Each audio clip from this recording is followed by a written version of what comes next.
or maybe pace plan's not showing up correctly, calendar's not showing up correctly.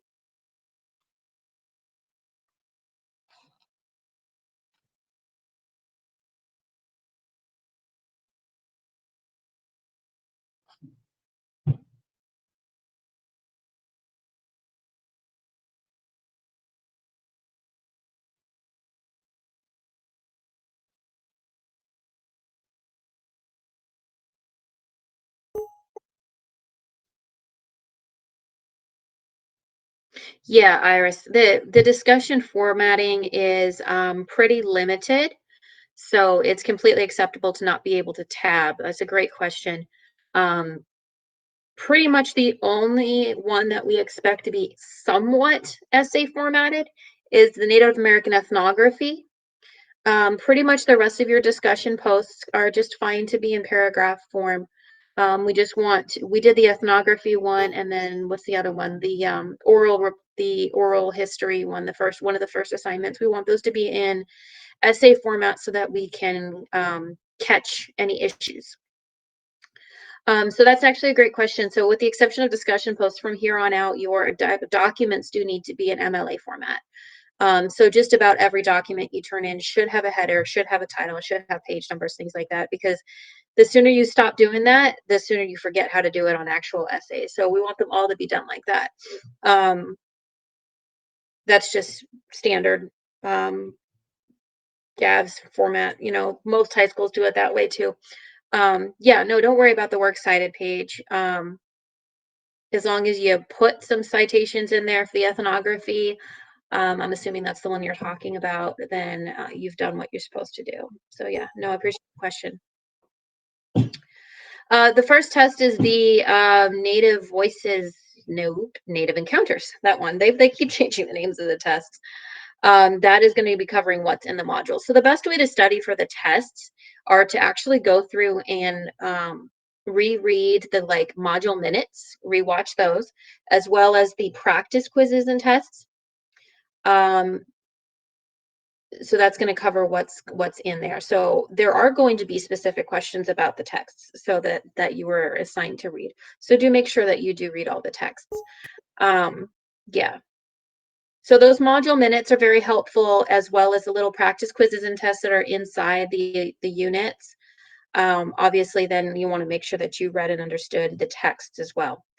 Those little mini quizzes inside the unit itself does not count as a grade, so you can take them as many times as you need to in order to arrive upon the correct answer.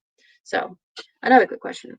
All right, we're going to go ahead and get started. I'm going to shut my webcam off in order to not mess around with broadband, because I have not much. I'm sure my kids are watching TV upstairs. So we're going to switch to presentation mode.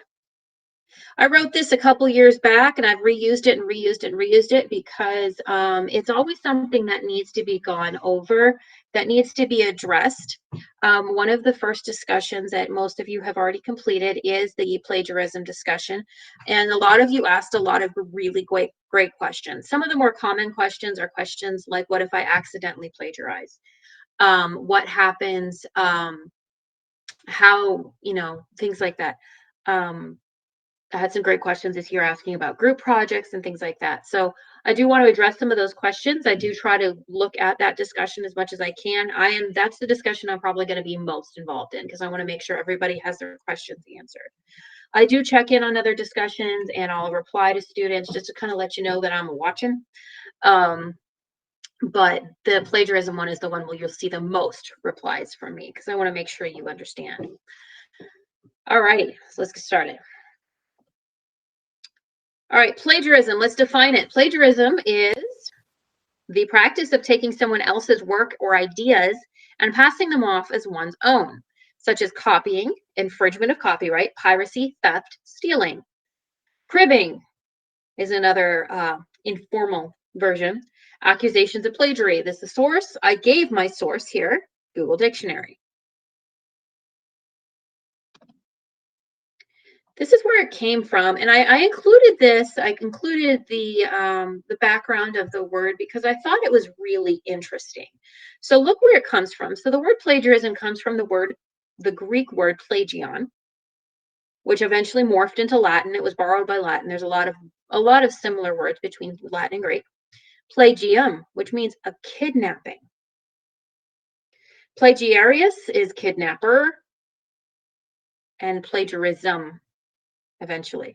So consider that beginning, an early 17th century from plagiarius, kidnapper, from plagium, a kidnapping, and plagion. So if you've ever heard the expression brainchild, okay, so somebody puts a lot of time and effort into their work. Those, novels, essays that have been published and are, especially the ones that are considered, really reputable, they writer and author put a lot of time into that, and it's considered, the expression brainchild is one that I really like because it's considered product of their mind. Okay, so plagion is from the source of kidnapping, because by stealing someone else's work, you're stealing their brainchild, you're stealing what they put their effort and their heart and their mind into. Okay, so just kind of consider that.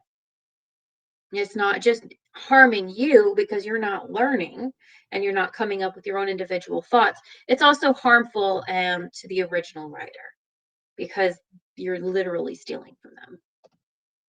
So there are different ways that you can plagiarize. Some of them are done on accident, such as failing to put in a citation. But I'm going to get back to that accident in a second.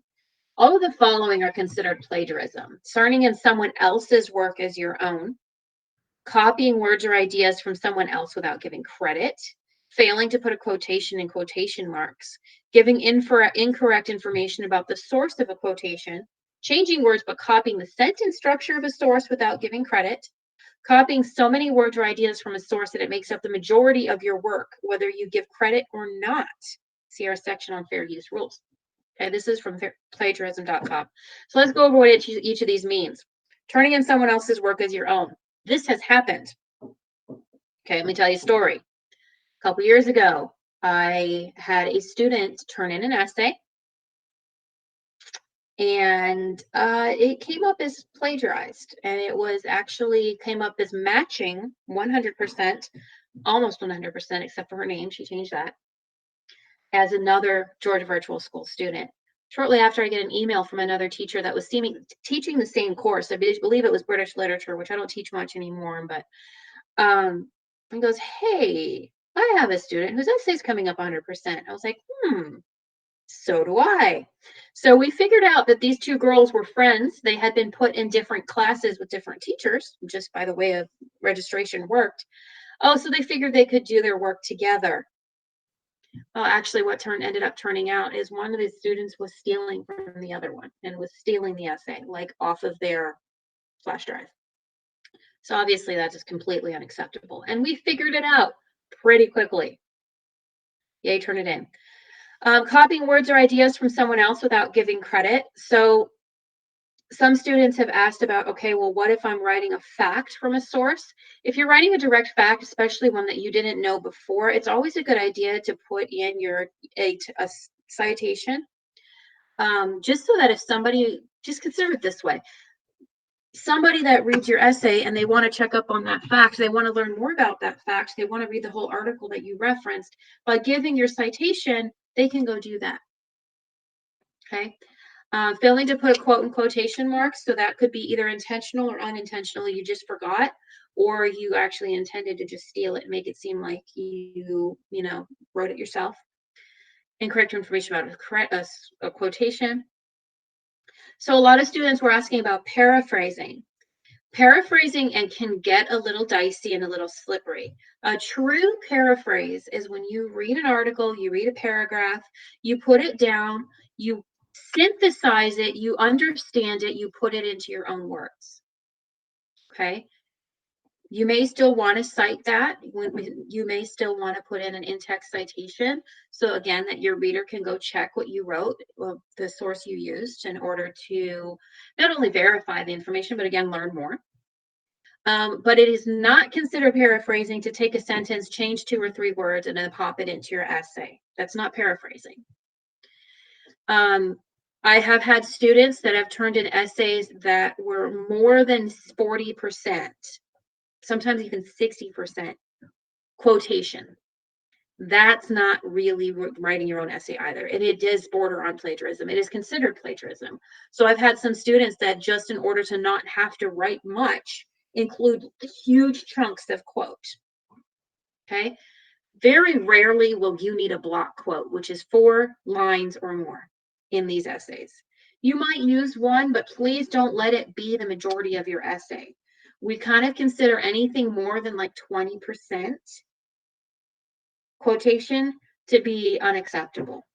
And I will call you out on it. That's the first thing I look at.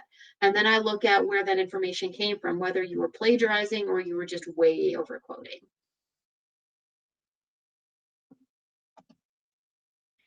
Okay, other forms of academic dishonesty. According to the GAF student handbook, a student can show a lack of academic integrity by committing any of the following offenses: cheating, intentionally using or attempting to use unauthorized material, assistance, or study aids in any academic world, the use of online translators or other types of assistance in grading assignments. That would be specifically for the language classes, of course. Um, unless your teacher or the specific assessment directs you to use of exceptions. Cheating includes copying another student's work and submitting it as your own, or sharing your work with another student. Be sure to get your student teacher's permission before working with a classmate on an assignment. So some of you, I've kind of noticed in the discussion, may know each other a little bit or may have gone to the same school. If you want to work together on an assignment, you have to contact me. And more often than not, I'm not really going to consider it to be acceptable, because it's actually really difficult to work on an assignment together that's not a group assignment and come up with different things. I mean, I would consider it acceptable to discuss ideas with a friend of yours. That's why we require replies on our discussions, is so that you can intentionally read someone else's opinion, and it might actually add a facet or change or slightly shift your opinion about a particular subject. I've seen that happen, and it really, I love it. Oops. Collusion, which is working together. Falsification and or misrepresentation of data to include submitting documents, records, or assessments that is falsified, invented, or contains fictitious data, results, or sources. Lying, plagiarism, alteration of materials, or forgery. All of those are considered a breach of academic honesty. Performing work or taking an examination for another student, providing or for using external assistance relating to an exam, test, quiz, daily assignment without the express permission of the teacher. Submitting work through the use of another person's password or login is considered dishonest behavior. Your login and password is strictly confidential. The only person you are allowed to share it with is your parents. To be perfectly honest, I don't even know them. I can't access that. So if you were to forget your username and password, you would have to contact IT. I can't do it for you. I don't have that access. And I'm glad I don't, because I think I deal with that all the time. Working on a lab report together without teacher assignment, submitting your own work from another course or previous semester as presenting as work was completed for the current course. Failure to secure, protect files or documents become shared with another student. So you don't want to intentionally or unintentionally share your documents with someone else. Obviously, if they steal them from you, that's a different story. But it's very hard to prove that. Let me just say that. So just protect your documents, protect the work that you did. Take pride in it and protect your work. I want to go back up to the middle point. Submitting your work from another course or previous semester and presenting it as work that was completed for the current course. I've had this happen multiple times. Multiple times. I had a student that had to take my course, to take the course twice because she failed it the first time. And by chance, she ended up in my class both times. And I identified her work as plagiarized immediately because she had finished about a third of the assignments, and then she basically quit working in the first course. And very quickly, I was able to identify her assignments as plagiarized because I still have access to all my former courses, and I could go in and check. You have to submit original work to that semester. You cannot go and just pull up your file from work if you failed the class before. Another time that this policy was breached is when a student happened to write a very similar paper in his face-to-face school on the same book and turned it in our class. And turned it in, caught it. He had written this paper for his in face-to-face school for a different class, a class he probably passed. And then because our courses are different and arranged differently, we happen to have to need to do the same paper again in this course or something similar. He turned the paper in again, and I had to call him out on it. I even had to inform his parents. I'm like, and unfortunately in that situation, his mom told him to do it. She didn't understand the policy. You have to submit original work to that semester and to that class.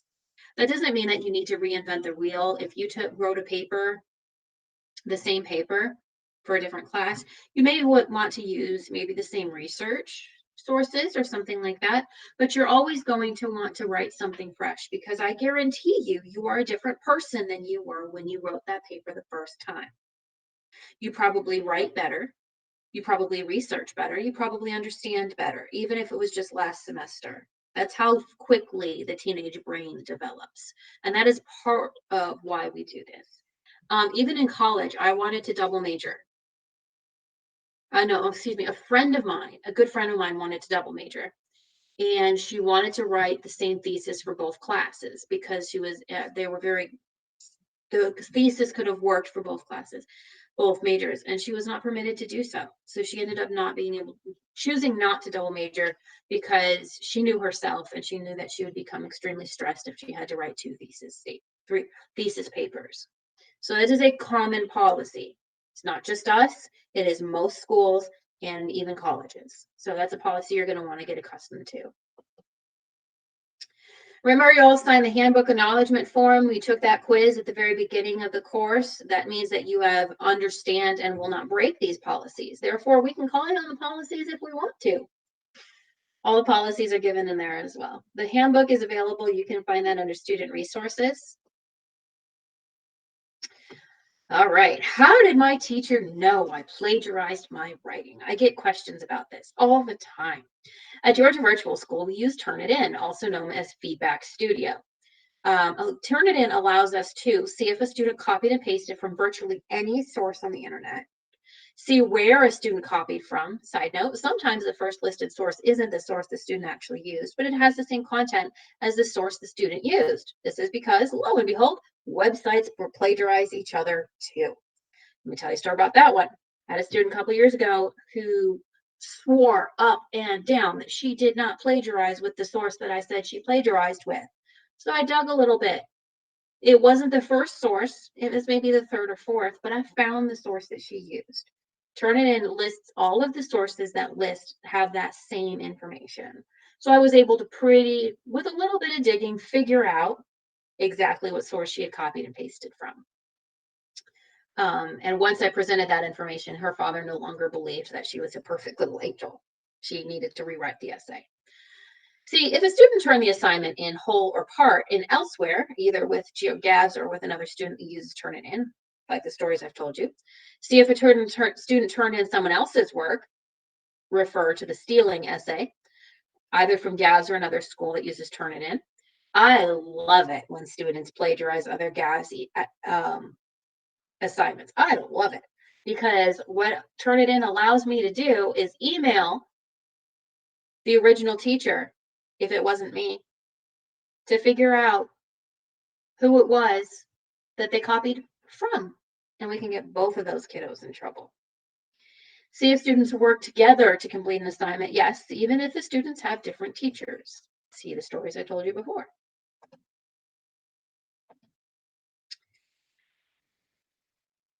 How did my teacher know I plagiarized my image? Yep, students try this too. I can find plagiarism while using TinEye.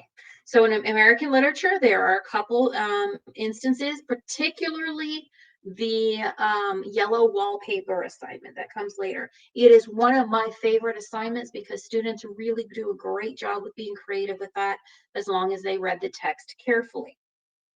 However, I do have students just about every year just Google the yellow wallpaper story and flip, flap, slap and upload something they just found on Google.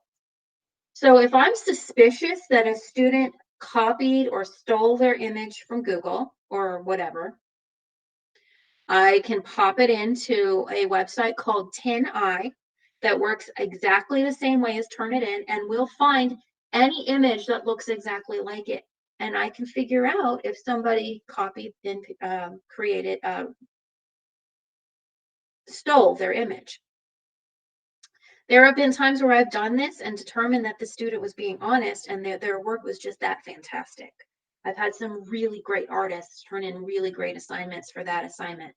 And I hope it's one that's never ever taken out of the course because I just love it. So that's pretty much the only time that students need to create an original image.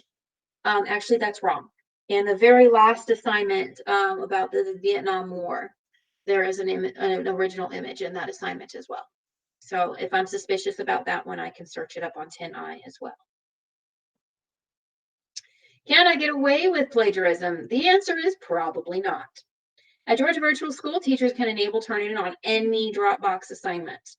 On non-Dropbox assignments, a quick Google can turn suspicion into a fact. Teachers get to know you and your writing style and your abilities. If you turn something in that is unlike other assignments you've submitted, we might get suspicious. I had a student do this last semester. I figured it out pretty quickly that he was not a fantastic writer. And then when he turned in something that was fantastic, I was like, quick little Google, and I found his source. I just took a sentence that I was sure he hadn't written, popped it into Google, and I found it. This is not relevant anymore. This is from Brightspace, so I'm going to click through this because I'm not sure how. I'm sure Canvas is going to be completely different. The following examples are true. Names have been changed to protect the privacy of the guilty. They are not currently taking any of my classes, so fear not, you will not see your own work. I love doing this. This is an example of lots of plagiarism. 69%.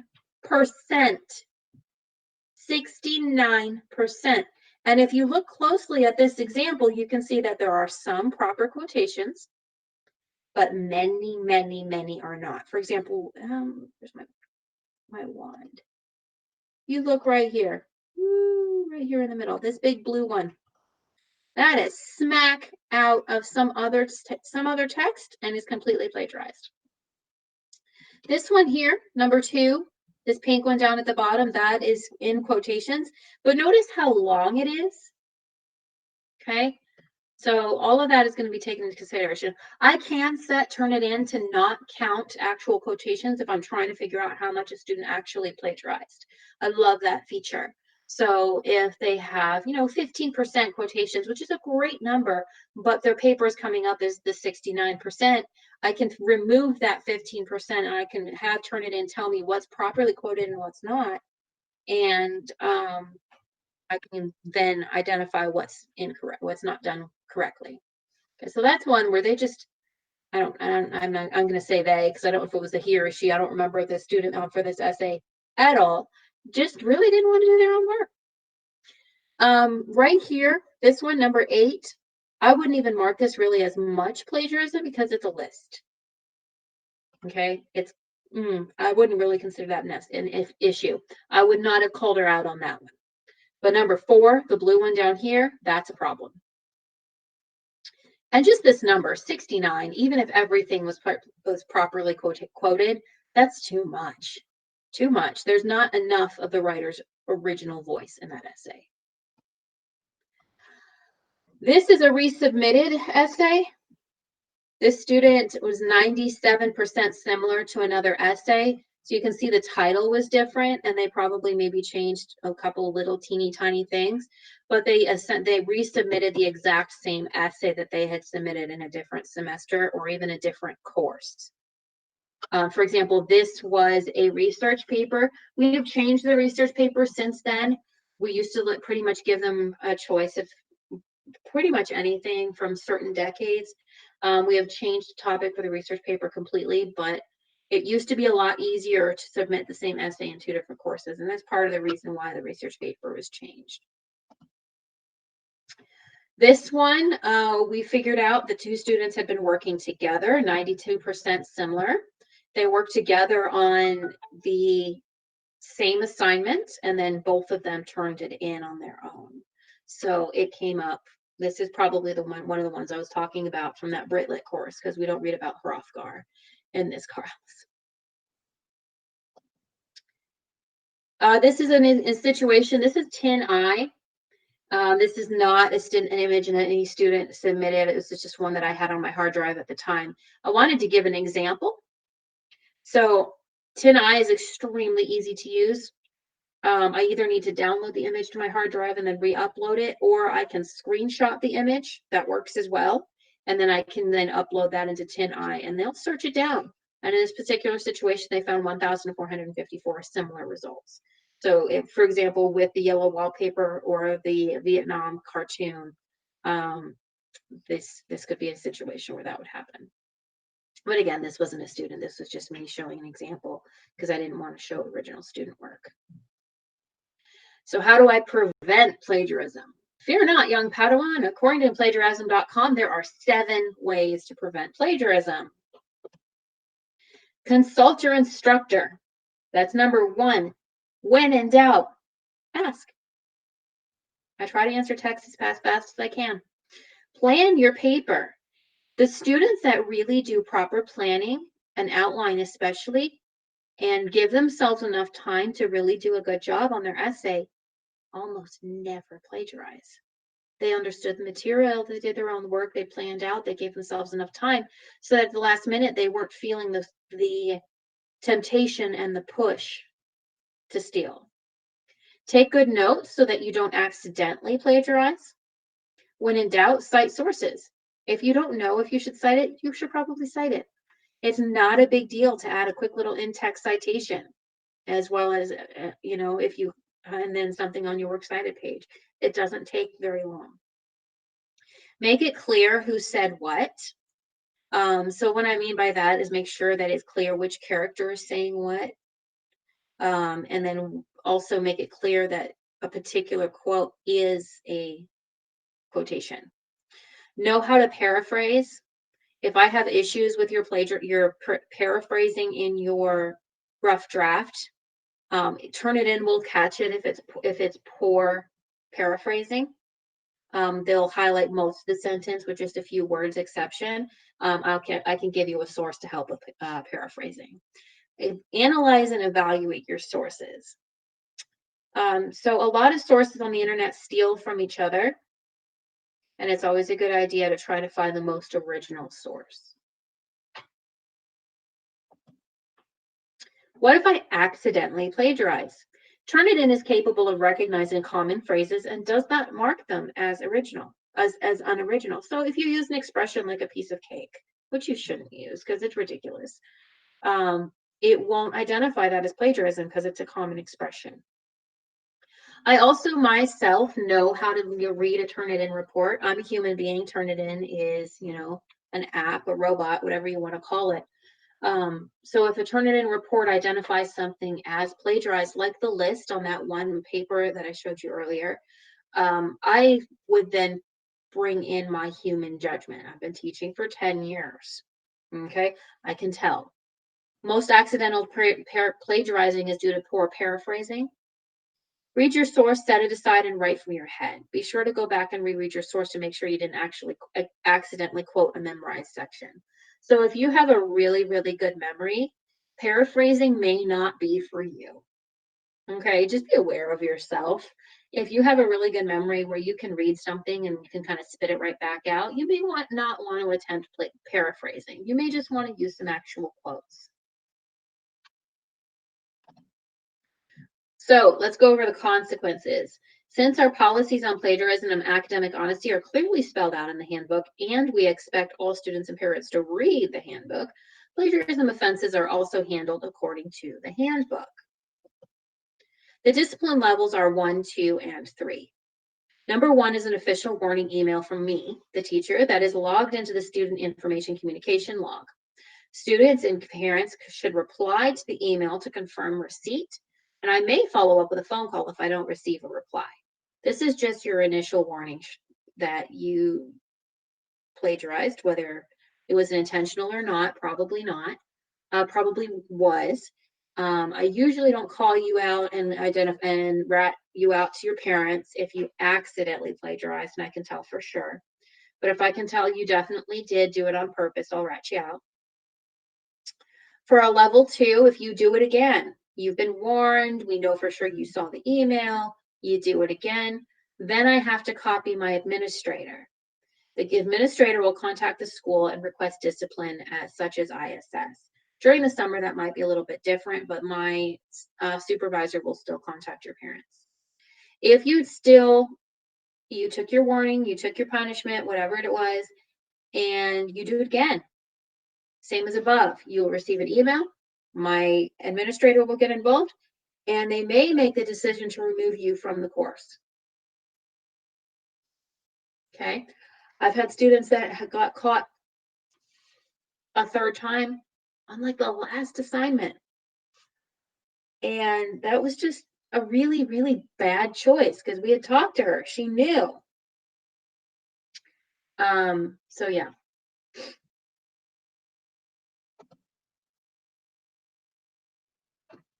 I got plagiarizing. Now what? You'll receive the aforementioned email that is logged in our official logging system. You and your parent and guardian should reply to that email to let me know that you read it. You should then do your best to learn about your mistakes and how to prevent it in the future. Typically, the email that I send for plagiarism warnings is chock full of suggestions and tips and tricks and websites to learn about it and to make sure that doesn't happen again. Usually, and this is just my personal policy, this is one of the things that's left up to teachers and their decision. I personally usually allow students to redo the assignment if it is their first offense. Usually, not all teachers do it, so don't expect it. So one of the other teachers that teaches American literature, Mrs. Brumbelow, she does not allow for redoing an assignment if it was clear that it was intentionally plagiarized. That's her prerogative. That's her. I do because I want you to learn the material as well as learn how to be honest.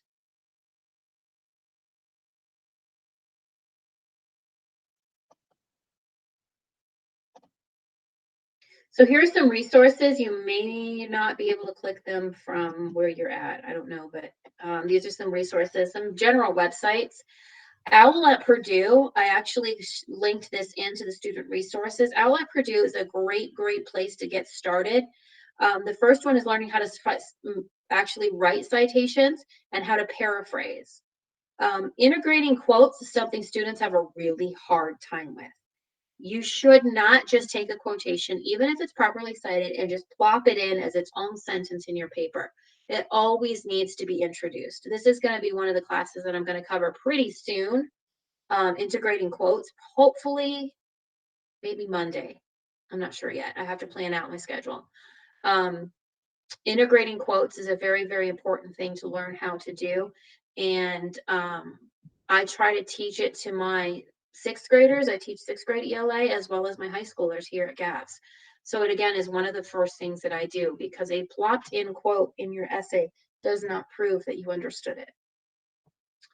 Plagiarism.org is a great way to learn more about plagiarism and how to prevent it. Finally, don't be afraid to use a citation generator. Just be sure all formatting matches and highlighting is removed. Make sure the generator is using the most recent version of MLA.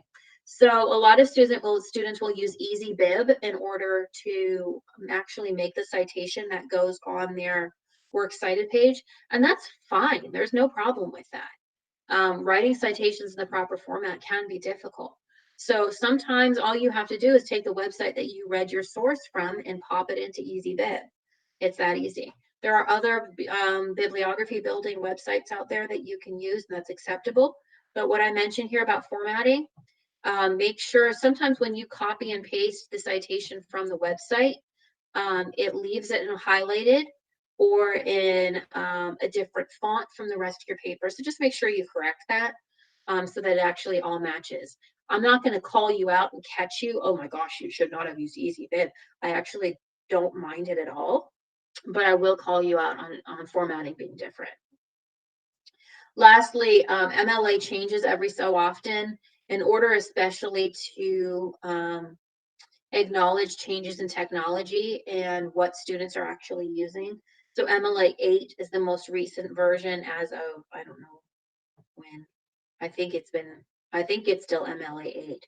But just make sure you're using the most recent version of MLA. And that will mostly affect digital sources. Let's see if this actually works. Let me turn off my wand. Does this website still work? I don't even know if this is still good. Oh, yeah, it's a little mini quiz. I forgot I had that. Cute. I think we can still use this.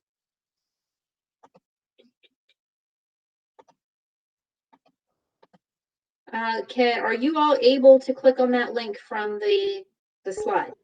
It opened for you. Awesome. It's just a tiny little mini quiz to make sure that you understood what we talked about. I will give you 10% back on your lowest project grade. So obviously I'll hold on to that because we're only 3 days into the course and none of you have submitted a project yet. I will not take responsibility for remembering where to put it. That's going to be on you. Okay, so if you take the quiz, what I want you to do is take either a screenshot or take a picture of the score you received. And then when you're ready for me to use it on a project, say you got a 70 on something, you'd rather have an 80, you got an 80 something, you'd rather have a 90, or a 90 on something, you'd rather have a 100. I will just send me this in a text message, send me that screenshot or the picture of the score that you got, that you actually took it, and I will give you back some credit. I try to do this for my online classes because I really like people to be here. So I encourage people to come and I try to offer extra credit. Okay, so I'm actually going to put that again in the chat just to make it a little easier to pull up. I had forgotten I'd even done that. You're welcome. Okay, there's a link in the chat as well. And then even somebody that's watching this recording, that's a pretty easy website to copy there. So you can still shoot. Never stop learning. Okay, look below. Fun fact, this image is not plagiarized despite the lack of citation because it is from Pixabay, which is a source for images released under Creative Commons.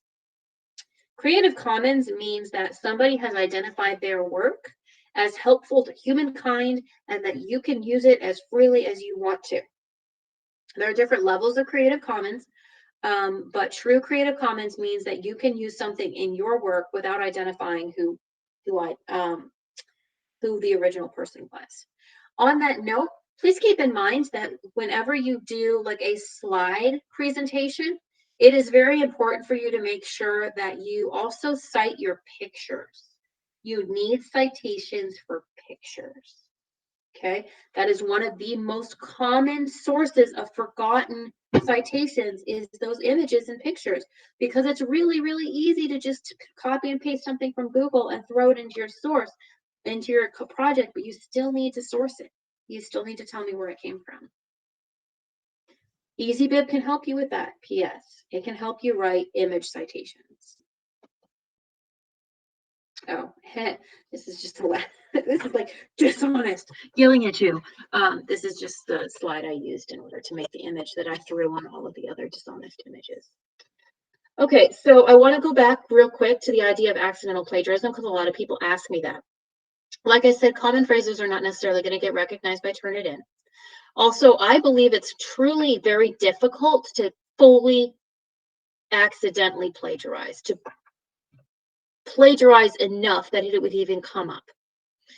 To accidentally, out of your own head, create a sentence that someone else actually wrote.